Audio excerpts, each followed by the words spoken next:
saya sendiri itu belajar sampai dari awal sampai sekarang itu ya menggunakan ini. Wah, ini nih.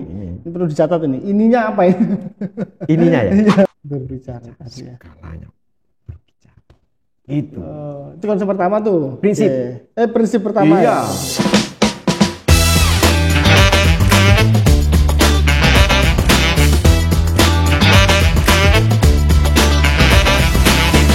Halo sahabat pendidik semua, bertemu lagi dengan saya Indra di Big Bang Education. Nah, sahabat pendidik semua, kali ini kita punya tema yang spesial nih, di mana kita akan membahas dari sisi guru gitu ya, bagaimana caranya agar seorang guru itu bisa mengelola kelasnya dengan baik, bisa mengaktifkan semua potensi dari siswanya gitu kan ya. Nah, ini ternyata ada caranya gitu ya, nggak sembarangan nih. Nah, ini kita sudah datangkan nih salah satu coach, profesional coach dari Quanta yang memang salah satu ekspertisnya di sana gitu ya. Nah, ini kita sudah kedatangan dengan Coach Sambang gitu ya. Selamat datang Coach Sambang ini. Selamat datang teman-teman semuanya buat teman-teman sehat semua nggih. Iya, siap. Jadi mungkin kalau teman-teman yang pernah didatangi sekolahnya sama Coach Sambang gitu. Kalau Sambang itu kalau bahasa Jawa kan menyambangi. Nyambang. Gitu ya. Betul, nyambang. Berkunjung gitu ya. Sehat Coach Sambang hari ini? Alhamdulillah sehat Coach. Siap. Sudah siap nih berbagi ya sama teman-teman semua. Insya Allah ya? siap. Oke, Coach Sambang ini sebelum kita masuk lebih dalam nih ya, boleh mungkin teman-teman juga ada yang belum kenal, pengen mengenal lebih dalam gitu kan ya. Coach Sambang ini berarti asli Surabaya ya? Saya Babat. Mana itu Babat Lamongan. Oh Lamongan ya. Oh iya. Oh Lamongan ya. Cuma besar di Surabaya. Berarti ke Surabaya kuliah atau? Ya mulai SD kelas 3 itu dari Babat pindah ke Surabaya. Oke. Jadi sudah lama di Surabaya. Siap. Kuliah di Surabaya berarti ya? Siap. Oke. Kalau pengalaman Coach Sambang dulu ya, waktu pertama kali mengajar itu prosesnya gimana tuh? Kalau mengawali proses awal ya, saya berangkat dari sekolah yang tidak bagus-bagus banget.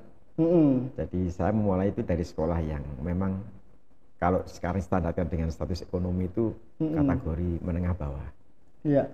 Tapi bukan berarti kan kita tidak kita tidak boleh kemudian hanya pasrah dengan, kita harus punya cara-cara yang bisa membuat mereka itu seperti saya pribadi menjadi guru yang mengidolakan guru, masa saya tidak bisa di area seperti itu menjadi idola mereka gitu. Nah itulah saya mengembangkan diri. Jadi sejak awal itu saya berangkat dari sekolah yang memang berangkat dari karakteristik siswa berbeda, latar belakang status sosial ekonominya berbeda, sehingga kondisi saat itu ya betul-betul kondisi yang heterogen banget ya, tapi lebih kecenderungan pasif dan saat itu harus saya sendiri ini ya wangel yang ngajar ya. Ternyata ya itu sih yang ada di benak awal itu, ternyata ngajar ya wangel ya. Padahal saya sudah berupaya untuk meniru guru idola yang saya idolakan dulu, tapi ternyata ngajar itu luar biasa. Jadi perlu energi yang plus, ekstra. Betul itu mengawalinya itu seperti itu. Iya. Mungkin kan dulu kan juga baru lulus mungkin gitu kan ya, baru lulus studi juga gitu kan ya. Saya dulu dari SPG langsung. Oh, SPG langsung ya? Sekolah pendidikan guru langsung. Oh iya, zaman dulu ada SPG ya. Ya mohon maaf, saya belum lahir waktu itu soalnya.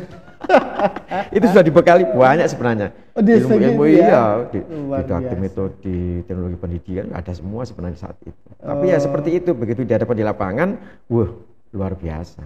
Harus ekstra. It's different story lah ya, antara di kelas sama di lapangan gitu ya. Oke, kalau suka dukanya nih sebelum kita masuk ke materi gitu ya, suka dukanya guru dalam mengajar di kelas itu seperti apa? Jadi suka dukanya kan mereka berangkat dari situasi-situasi yang seperti itu, akhirnya kan mereka kecenderungannya itu kan melawan kegiatan-kegiatan yang bebas. Jadi kita harus ekstra membenarkan, kemudian berangkat, belum lagi nanti kita harus menyampaikan materi yang tidak sulit untuk dipahami. Terus kemudian perilaku anak yang kadangkala itu di luar dari kebiasaan. Nah itu kan tantangan-tantangan yang memang harus dipikir gitu loh. Iya, Kalau iya. kalau dulu di awal. Nah, jadi mengawali seperti itu akhirnya kan kita terus belajar. Iya.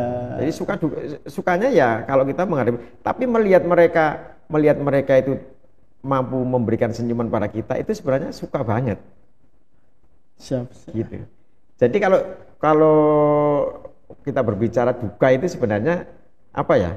Ya karena mungkin pada saat kita masuk di kelas itu kondisinya itu tidak teratur, kemudian kelas itu tidak seperti yang diharapkan. Itu sih sebenarnya. Tapi kalau sukanya itu melihat mereka dengan mimik-mimik yang lucu-lucu, kemudian mereka memberikan ucapan salam selamat, itu sebenarnya sudah membuat saya seneng banget itu.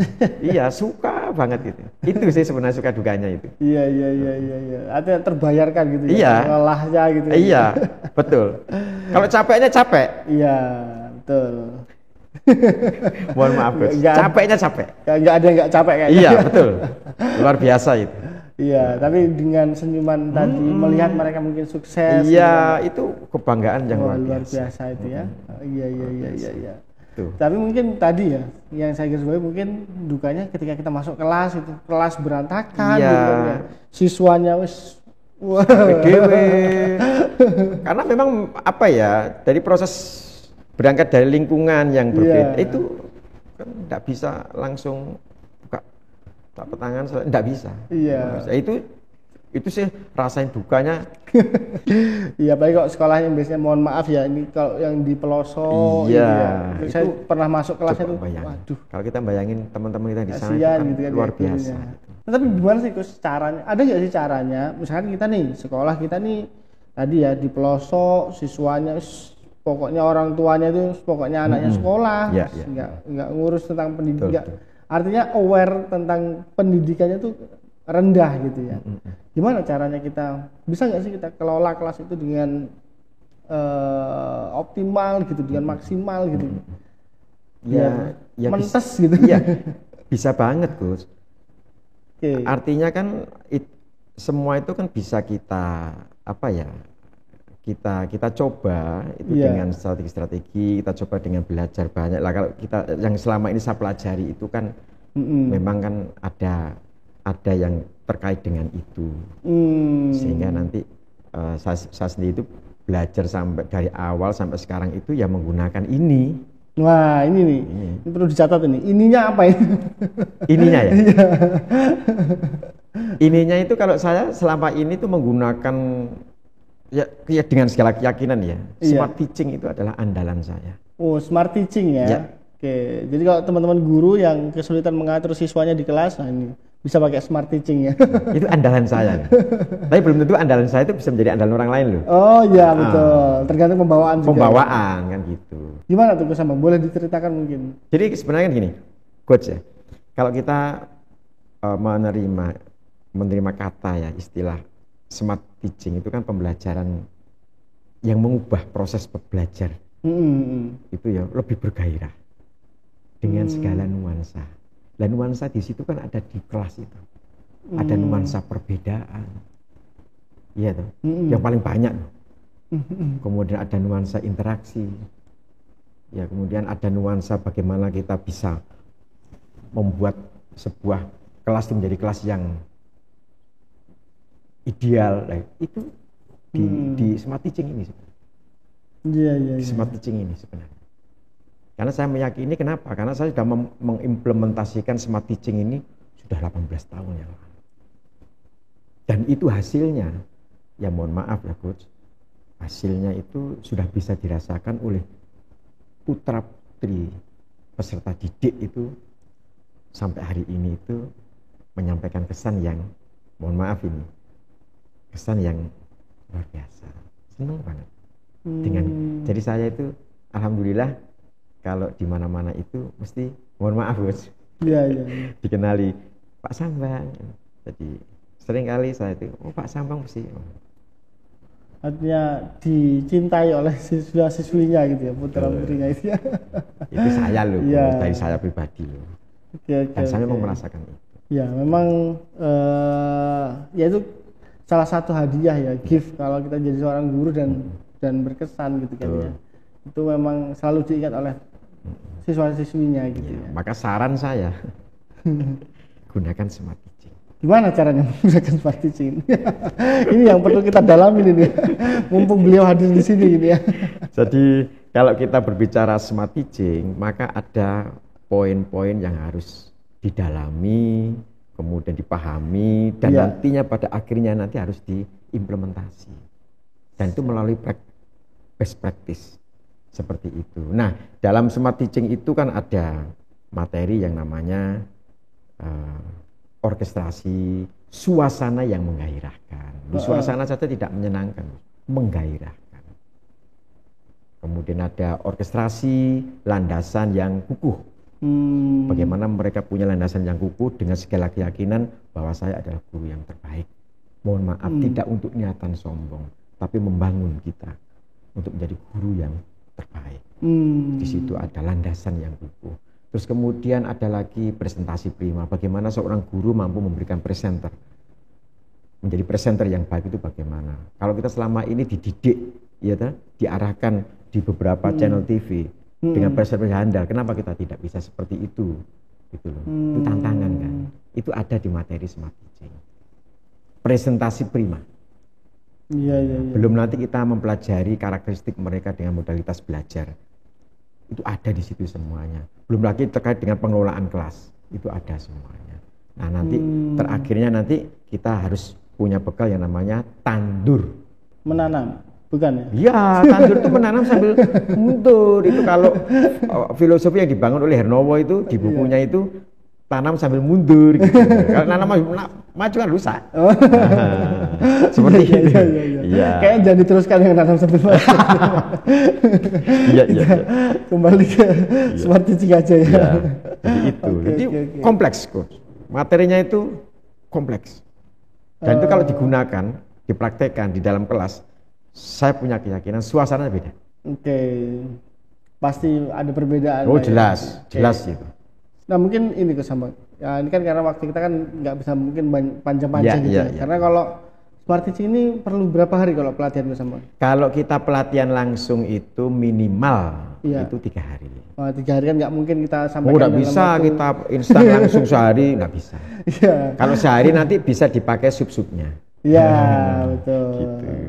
Nah, mungkin saat ini nih yang kira-kira paling basic dan bisa langsung diaplikasikan dan terasa nanti manfaatnya di kelas nih, apa nih Sambang yang dari smart teaching tadi? Kalau dari smart teaching kalau melihat materinya itu saling berkesinambungan dan saling mengikat.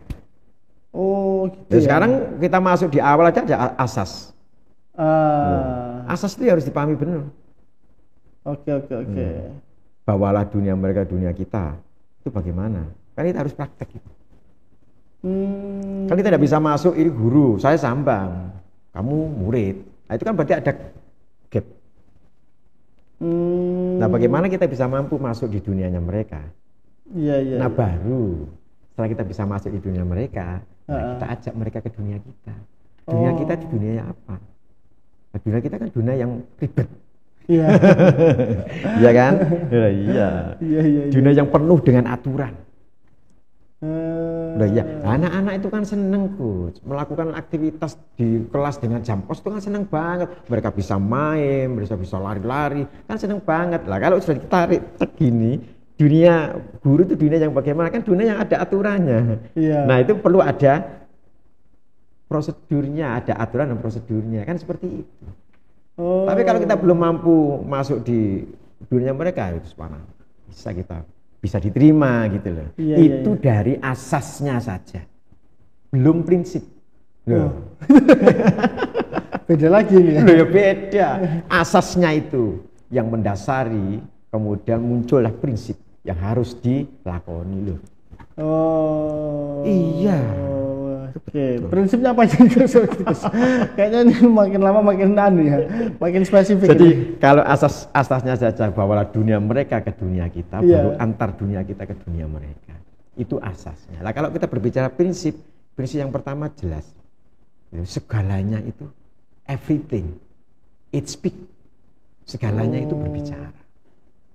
Ngomong semuanya itu. jenengan pakai baju seperti ini, saya pakai baju seperti ini ngomong. Oh, ini ngomong juga. Loh, ya ngomong, berbicara. Penampilan kita hari ini berbicara. Iya. Itu. Jadi semua yang ada di dalam kelas, dalam sekolah, dalam diri kita itu semuanya berbicara. Bayangkan. Jadi kalau ada anak yang mampu mengenakan baju seragam lengkap dengan atributnya, itu berbicara jelas. Anak ini anak yang disiplin, tertib. Anak itu tidak mengatakan saya anak tertib, tapi terlihat. Tapi gitu. Berbicara. Berbicaranya di situ. Tampilannya tadi itu berbicara. Segalanya berbicara. Itu baru prinsip yang pertama. Iya. Menarik ini ya. Prinsip yang pertama itu sudah sangat bisa diaplikasikan. Jadi kalau ke sekolah itu harus pakai pomade dulu. Loh, jelas. Kalau guru gitu keren kan. Itu pilihan, Coach. Kalau jenengan ganteng kan, itu takdir. Alhamdulillah. Jadi keren itu pilihan. Jadi sebuah sekolah kalau mau memberikan gambaran atau kata berbicara tadi itu pada khalayak, ya depan itu sudah punya gambaran beda. Oke. Jelas, beda. Segalanya berbicara. Segalanya berbicara. Gitu. Itu konsep pertama tuh. Prinsip. Prinsip pertama. Iya. Ya. Prinsip pertama. Yang kedua apa ini? Segalanya bertujuan. Gimana tuh? Semua aktivitas kita. Oke. Aktivitas itu kalau aktivitas guru itu kan jelas. Dari mulai bikin perangkat, iya kan? Iya betul. Iya, kan? Dari mulai permulaan itu kan ngabsen, salam, perangkatnya bagaimana, udah dipreparekan belum? Itu kan tujuannya semuanya. Contoh pembukaan tujuan. Tujuan jelas. Nah tujuannya itu harus jelas. Kemana kita? Kalau kita ditanya mau kemana, Pak Sambang? Mau ke Kapas Rampung. Loh, Kapas Rampung itu kan mall, kan tidak spesifik, gak jelas itu. Kapas Rampung tok. Lah Kapas Rampung di mana? Matahari. Lebih spesifik. Iya. Oh, jadi tujuannya sangat spesifik. Gitu. Iya, harus jelas. Dengan kejelasan tujuan itu, nanti kita bisa mengukur langkah. Nek tidak jelas, ya tidak terukur tuh langkahnya. Iya. Tujuan ini apakah yang dimaksud itu tujuan pembelajaran atau bukan? Atau tujuan? Kalau kita masuk di area kelas kan mestinya kan tujuan pembelajaran itu. Nah, dalam perangkat itu kan kalau kita berbicara kurtilas, kan kita kan ada indikator. Ya kan? Kalau dalam Groomer itu kan ada TP, tujuan pembelajaran. Itu harus jelas. Sehingga dengan kejelasan itu kita bisa mengukur langkah-langkah yang harus ditempuh. Iya, bisa tercapai enggak itu ya. Alurnya itu harus diatur. Tenaga ini butuh tenaga banyak, apa butuh tenaga yang biasa-biasa saja. Itu kan dari tujuan yang jelas tadi. Seperti itu. Oke, berarti tadi apa tadi konsep ya? Segalanya. Apa itu? Prinsip ya. Prinsipnya tadi yang pertama adalah segalanya berbicara, segalanya bertujuan. Yang ketiga apa? Ada yang ketiga kan? Alami baru namai. Alami baru namai. Oh. Jadi sebenarnya proses belajar itu mereka lebih cenderung harus mengalami dulu. Gitu. Mengalami baru memberi nama. Walah, ini mau belajar tentang gaya. Gitu. Jadi dalam skenarionya itu nanti kita membuat apa sih manfaat bagiku itu apa? Itu baru bermakna. Betul. Itu baru bermakna. Lah kalau kita dikatakan tidak bermakna karena memang tidak ada prosesnya tadi ya. Yang seperti itu. Sehingga gelambiar begitu saja. Sehingga kalau ditanya, anak ditanya belajar apa tadi? Bu mah ngomong aja gurunya. Iya itu sering tuh anak-anak pulang ketemu orang tuanya gitu. Tadi belajar apa di sekolah? Belajar matematika gitu aja. Saya nggak jelas gitu loh. Nah itu harus jelas. Ngalami dulu baru namanya. Jadi kalau kita berbicara gaya itu numbukannya kan bisa teman-teman. Mari kita luruskan hati dan pikiran. Hati pikiran itu bukan di sini, tapi simbolnya di bangku. diurusin semuanya. Saya mesti begitu, Coach. Karena saya mempraktekkan langsung. Luruskan hati dan pikiran. Udah hati dan pikiran dilurusin. Bangkunya lurus. Tolong tanyain dong teman belakangnya itu sudah nyaman belum? Itu kan menumbuhkan. Itu kalau ditandur loh. Iya. Kalau di skenario tandur loh. Iya. Nah, ini kan model smart teaching itu kan sebenarnya kan model tandur. Pembelajaran. Iya. Model pembelajaran. Nah, nanti kita bisa menggunakan strateginya tandur. Tandur. Oh, itu kompleks dan harus praktek. Iya. Alami baru namanya. Dan kalau mereka narik dorong, coba mereka disuruh berbicara dari awal. Aktivitas apa yang udah kita lakuin? Lu itu udah bahasa, Coach, membuat narasi, Coach. Gitu, Coach.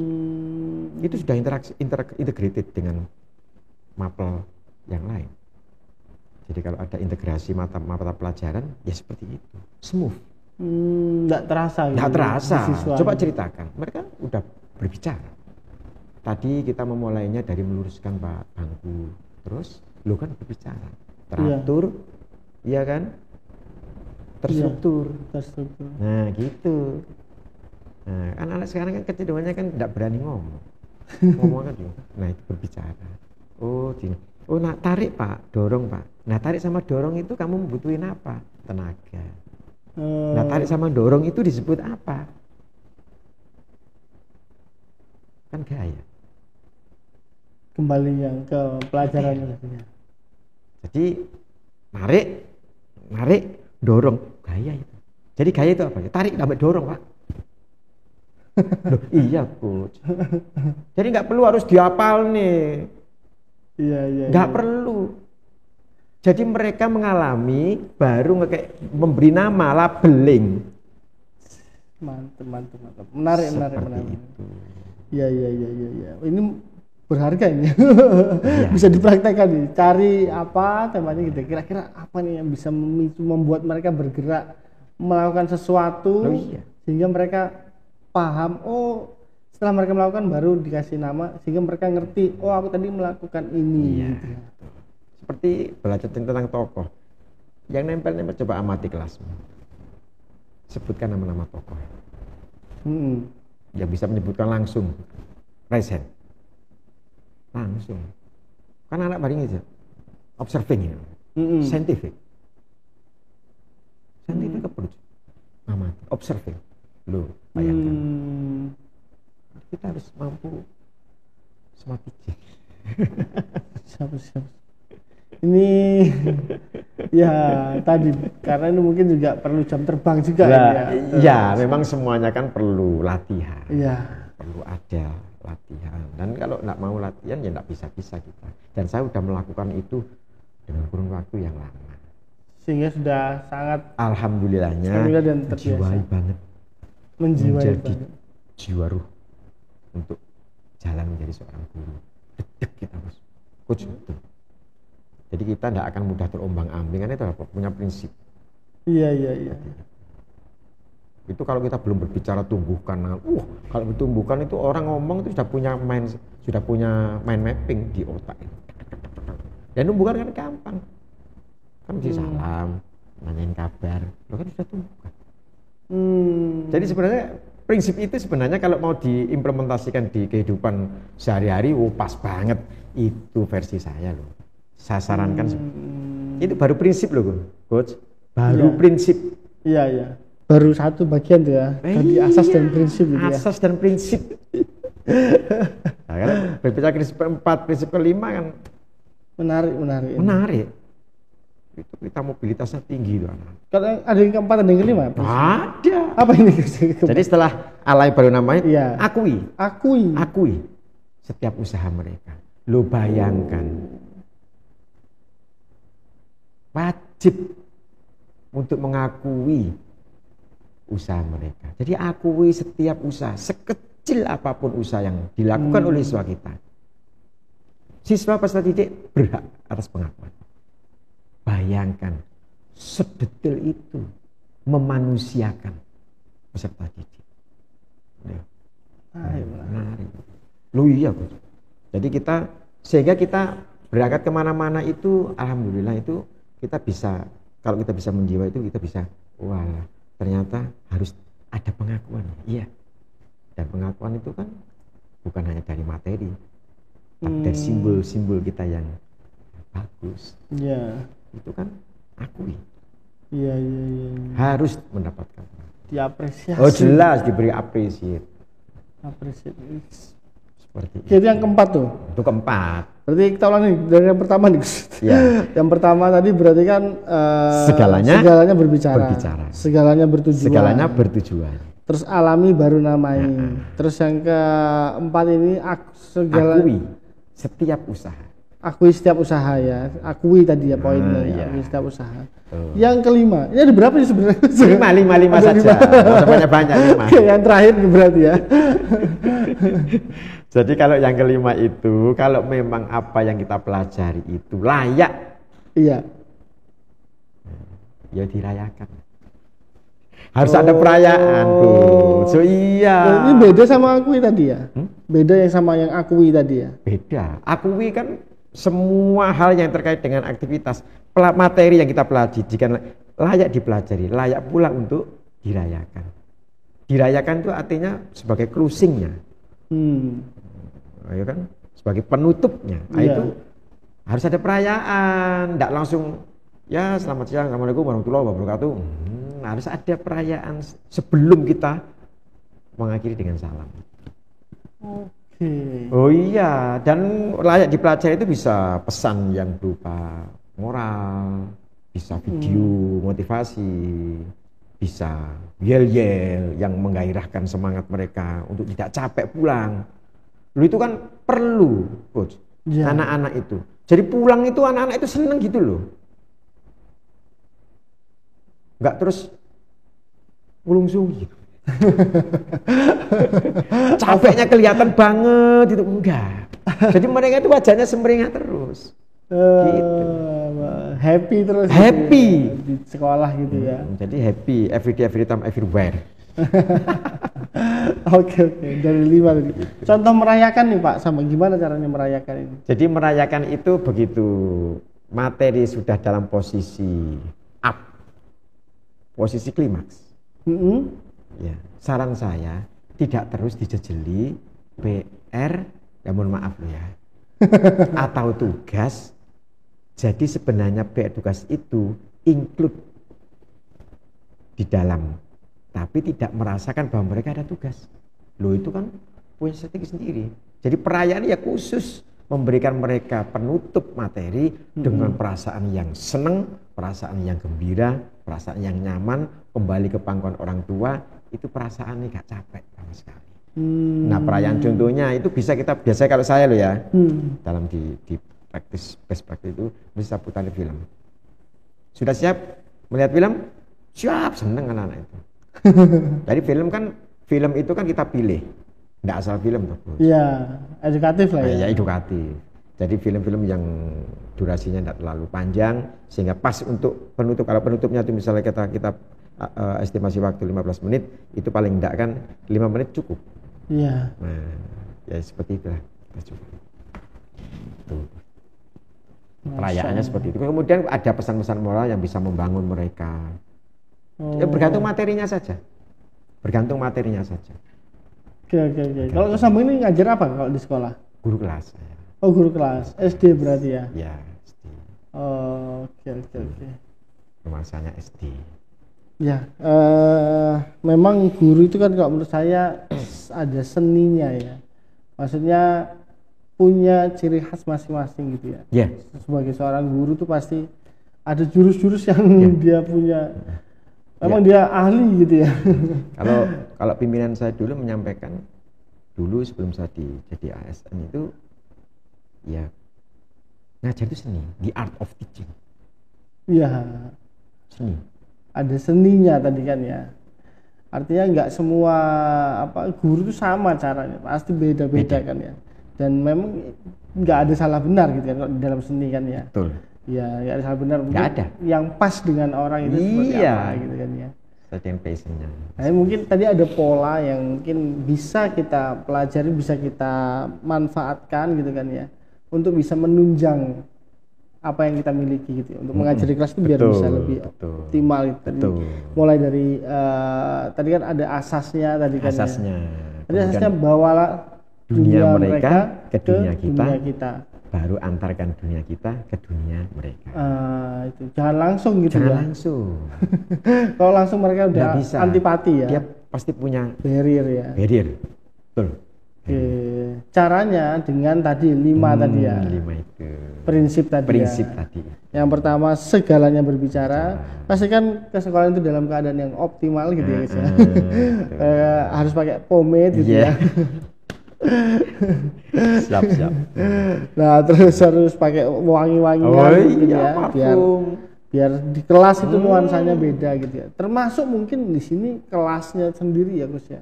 Kalau di Smart Teaching ini kan ada penataan kelas juga mungkin ya. Masuk ke classroom management juga itu, ya. Iya betul. Itu ada yang namanya materi orkestrasi lingkungan yang mendukung. Orkestrasi lingkungan yang mendukung. Kalau dalam praktiknya nanti itu praktisnya itu lebih ke manajemen. Classroom management. Classroom management. Nah itu tadi kan segalanya berbicara dan segalanya bertujuan. Artinya penataan di kelas itu pun semuanya harus bertujuan. Iya. Kan ya. Artinya papan tulis, tempat sampah diletakkan di mana, punya terus tujuan semua. alat kebersihan ditaruh di mana itu punya tujuan. Ada tujuannya. Kenapa kok ditaruh di situ? Betul. Dan itu siswa harus tahu ya. Loh iya. Jadi kita kan punya yang namanya kesepakatan. Jadi materi itu tidak hanya kemudian diberikan tanpa. Jadi kelas itu menggambarkan sebuah materi yang dibelajarkan. Iya, Coach. Harus begitu. Bukan konvensional terus. Iya. Kalau papan tulis katakanlah bolehlah dipasang di satu tempat ya. Memang paten lah gitu ya. Paten lah. Karena memang kondisi ya memang harus seperti itu. Iya. Kemudian loudspeaker, LCD itu kan memang sudah paten. Tapi minimal bangku ya, kemudian tempelan-tempelan di dinding itu bisa kita mainkan di situ. Kalau yang paten-paten enggak perlu. Tempat sampah biasanya kan sudah ditaruh di tempat yang memang di situ gitu. Iya. Jadi kalau anak-anak mau gorotin pensilnya, mau buang sampah kan ke situ mudah dijangkau. Nah seperti itu memang di situ kan paten itu sudah. Nah, tinggal bagaimana tempelan, kemudian desain tempat duduk itu yang harus diperhatikan. Siap. Harus ada tujuannya gitu. Ada. Ya. Icon yang kita munculkan di kelas saja memang harus ada tujuan mereka. Kalau kelas matematik itu bangun apa yang kita munculkan kan bangun kalau di SD itu kan masih bangun datar, kemudian masuk dibangun ruang kan seperti itu. Dan mereka di kelas kalau misalkan di kelas 6 kan mereka ke bangun ruang itu lebih konkret kan. Kan mereka berpikirnya kan masih dinyatakan konkret. Kalau baru di SMP sudah mulai diabstrakkan seperti itu. Proses perjalanan. Berarti tadi kan semuanya berbicara, semuanya bertujuan. Yang ketiga tadi alami baru namai. Nah, ini step yang penting juga ini ya teman-teman ya. Tolong diperhatikan 5 ini tadi ya prinsipnya ya. Alami baru namai. Terus yang keempat tadi itu akui setiap usaha. Apa yang dilakukan siswa itu kita apresiasi gitu kan. Yang kelima dirayakan. Ketika pembelajaran sudah selesai kita rayakan. Bisa dengan nonton film, bisa dengan motivasi gitu ya. Betul. Bisa dengan apresiasi begitu. Mereka katakanlah di penutup ya, kalau di kegiatan penutup itu ya. Setelah film kan teman-teman ya mohon maaf ya, kan panggilan ke anak itu kan beda-beda. Iya, betul. Kalau saya lebih nyaman di teman-teman. Anak-anak itu tertentu saya sampaikan. Karena mereka teman saya.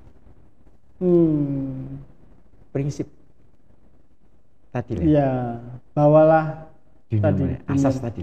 Ya, asas tadi ya. Jadi saya teman-teman, bagaimana perasaan hari ini kita belajar? Wah, luar biasa Pak. Seneng. Bel kring gitu. Bel tin ini. Oh, semua. Nggak Itu indikator. nggak mau selesai gitu ya. Ya, itu indikator itu. Indikator bahwa pelajaran kita kan pasti merefleksi. Iya. Mikir kita. Berarti pembelajaran itu tadi berhasil ya. Nah, tinggal melihat indikatornya berhasil enggak kan gitu aja. Iya, betul. Seperti itulah coach. Itu gambaran smart teaching yang masuk di asas dan prinsip. Itu masih banyak lagi di bawah. Masih. Tapi menurut saya itu tadi kalau dilakukan dengan baik dan benar, Wah, itu sudah menggeser itu pasti ya. Nah, teman-teman bisa dipraktekkan gitu ya. Tadi kan karena ini mungkin juga berkaitan dengan skill gitu ya, skill kita mengajar gitu kan ya. Semakin dipraktekkan semakin bagus. Kalau cuma dipelajari aja nggak jadi apa-apa. Betul. Jadi harus ada praktek baik. Terakhir nih ke Sabang. Ini kan ya. mungkin teman-teman juga mungkin sudah terbayang gitu ya. Cuman mungkin perlu contoh gitu ya. Realnya gimana sih kalau implementasi di kelas gitu. Mungkin bisa diceritakan salah satu ketika Sabang masuk kelas itu apa yang dilakukan gitu ya dari awal sampai akhir penutup gitu. Jadi biasa, kalau saya sih biasa, karena saya menganut prinsip tandur tadi itu, ada tandur, strategi tandur tadi itu. Kalau ini kan yang mendasari saya berangkat, kemudian muncul tandur tadi. Kalau saya mesti menumbuhkan mereka. Gimana mereka kan belum siap belajar. Sebenarnya kan mereka datang itu kan belum siap belajar. Mereka harus dikondisikan siap belajar dulu. Nah, kondisi siap belajar itu bisa dengan cara, kalau saya pribadi itu melihat bangku yang tidak bengkok sedikit saja. Itu saya mesti ngomong, karena saya kebiasaan rapi, betul Coach. Boleh cek di kelas saya. Jadi pulang bersih. Iya. Jadi pertama ya saya mesti tolong luruskan hati dan pikiran. Wes anak itu bergerak sendiri, saya cek. Itu dia sudah melakukan pergerakan. Artinya pergerakan itu kan dalam kayak orang itu warming up. Iya. Sampaikan yang di belakang. Itu numbuhkan dulu saya. Menyiapkan anak itu waktu, Coach. Iya, lama ya. Maksudnya makan waktu juga gitu ya. Tapi kan nanti kan setelah ini terbiasa, maka kan kita akan menjadi lebih lanyah untuk jalan. Sehingga materi itu enggak membebani buat anak-anak gitu loh. Terus saat cerita, tanyain teman di belakangnya itu, kamu nyaman enggak dengan duduk jarak tempat duduk ini? Nyaman. Terus yang belakang bisa saya suruh ngomong apa setelah ditanyain? Terima kasih. Pembiasaan yang saya. Karena kalau tadi berbicara attitude itu saya menggarisbawahi itu benar. Terus setelah itu baru saya itu belum ngawali saya belajar itu begitu, mengawalinya di tahun ajaran baru saya mesti begitu dulu. Jadi harus ada yang namanya kontrak dulu, komitmen dulu, kesepakatan dulu. Karena tanpa begitu nanti jalannya mesti sulit. Dan itu harus ajak Coach. Harus dilaksanakan secara ajak, rutin, kontinu. Konsisten seperti itu. Jadi perempuan mesti begitu. Terus kalau enggak gitu coba tanyain kabar temennya sebelahnya, ngomong-ngomong. Kalau ada yang belum sempurna dalam berpakaian rapi, itu dibetulin. Loh, terus saya baru absen. Ada ini yang tidak masuk. Kalau ada yang tidak masuk kita doain sama-sama. Terus baru kita memulai doa menyanyikan lagu nasional, lagu Indonesia Raya, lagu nasional. Belum masuk ke materi loh, Coach. Iya. Nah, masuk ke materinya nanti tumbukannya apa saya? Lihat materinya. Kalau materi terkait dengan gaya, ya saya mesti menggunakan ekspresi tadi itu. Saya bawa itu, kegiatan anak-anak saya bawa ke materi. Jadi materinya jelas hari ini. Kamu tadi ceritakan, langsung ke gaya. Seperti itu. Kalau berpuisi, saya gampang. Coba teman-teman hari ini bawa minuman, bawa. Ya, misalnya kalau kita berbicara puisi, poster gitu aja, atau iklan puisi, itu kan jadi satu paket. Tolong diambil minumannya. Karena saya mesti menciptakan food and drink corner. Karena di dalam kelas itu. Iya, karena saya kan memang ringkes rapi resik. Itu kunci saya. Ringkes rapi resik. Jadi kepala sekolah masuk, ya seneng. Pengawas masuk, ya seneng. guru lain masuk ya seneng, siswa lain masuk ya seneng.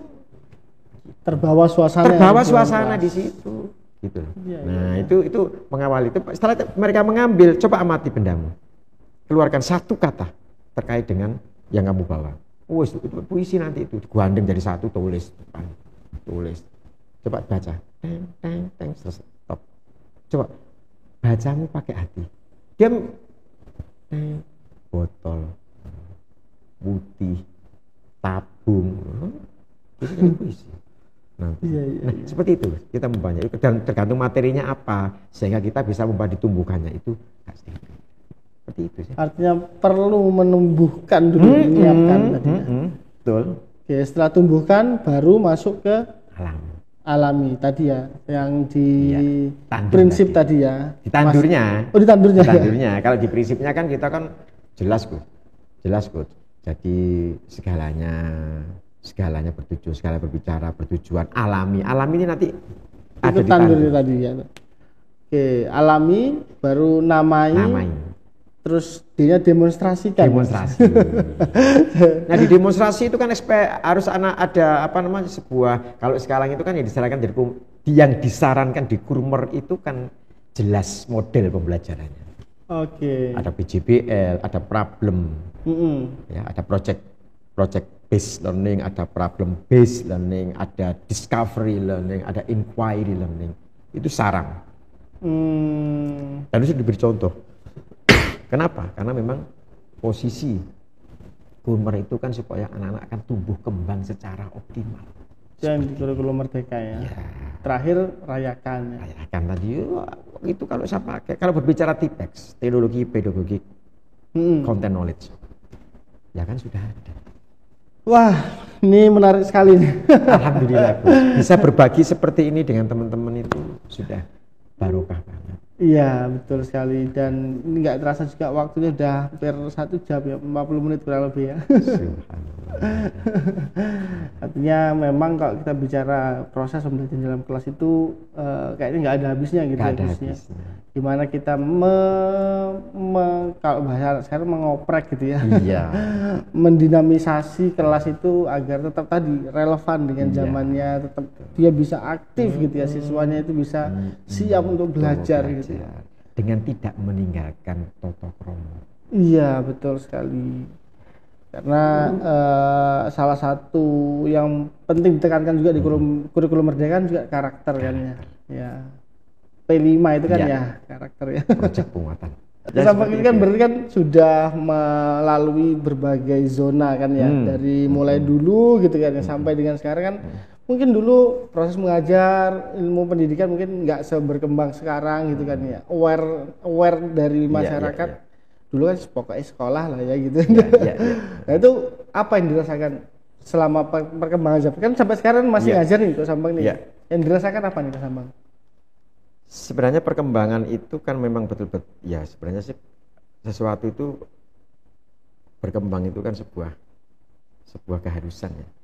Nah, melihat proses yang pesat ini, mau tidak mau kan kita dihadapkan pada situasi yang harus memang menerima. Nah, kalau kita berbicara tentang proses pendidikan yang dulu, saya kira guru-guru kita yang dulu itu juga tidak jelek-jelek banget. Tidak jelek-jelek banget. Karena dari beliau-beliau itu kan juga muncul orang-orang hebat.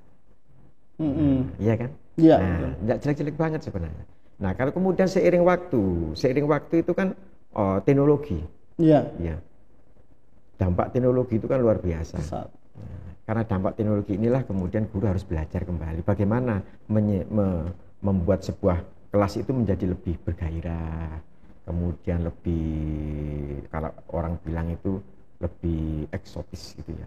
Artinya kita benar-benar mampu menghipnosi mereka itu menjadi anak yang